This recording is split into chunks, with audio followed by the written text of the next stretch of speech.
both of your seatmates will have a phone that they take anywhere with them, whether it be an iPhone or an iOS or a flip phone even.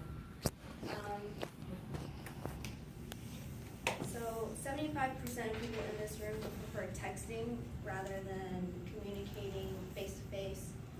And before I start the presentation, I'm going to share some facts about technology use. So as we all know, technology has grown exponentially in the past 2 decades. And according to Pew Research Center, 76% of households have a computer compared to, in 2011, compared to only 8% in 1984. 84% of households in 2015 have internet compared to only 18% in 1998. 90% of adults have cell phones, and for people under the age of 40, it was closer to 97%, and 80% of teenagers between the age of 13 and 17 have a phone, whether it be a flip phone or a smartphone. So kids are spending more time in front of screens, and it is inhibiting their ability to recognize emotions, and it's hindering their social skills.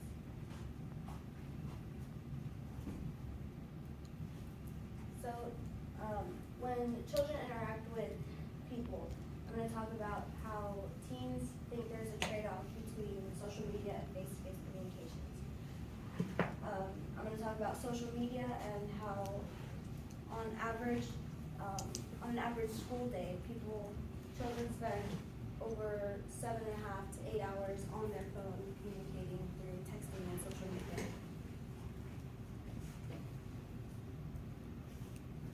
So whenever we communicate face-to-face, we are improving our social skills.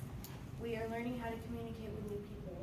And when we communicate face-to-face, we recognize emotions better than texting on social media. 34% of teenagers believe that using social media takes away time from when they could be spending time with their family or friends. And 44% of teenagers believe, at least somewhat, that social media often distracts them from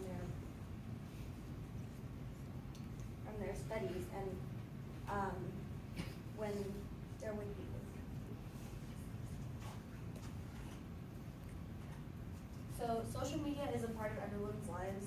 I mean, everybody in here probably has social media, and a parent's job is to make sure the child makes good choices in how to limit their use of social media or being on their phone, and make sure that it's not over or taking the good stuff out there, like interacting with family and friends, or getting to know new people and improving their social skills.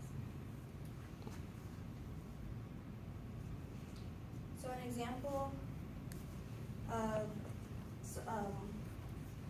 is, while all of these social media advantages speak to why small businesses should use social media, there are things that you can't replicate, like certain aspects of the customer's face-to-face experience.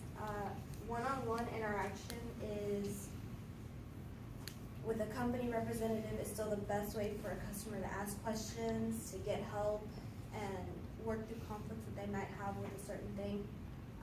A prospect in front of a business owner is normally easier to sell, and personal connections firm up loyal relationships you might build and potentially grow online.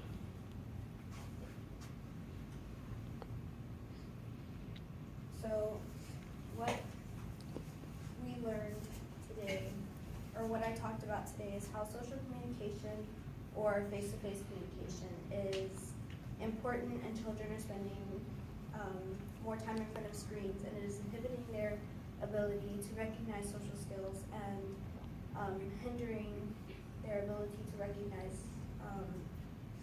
emotions. So say like a shy person is shy. They need to talk to people more to develop social skills that they might need as an adult. So consider putting down the phone and communicate face to face rather than texting or being on social media or on your phone. So go to the mall and communicate or talk to your friends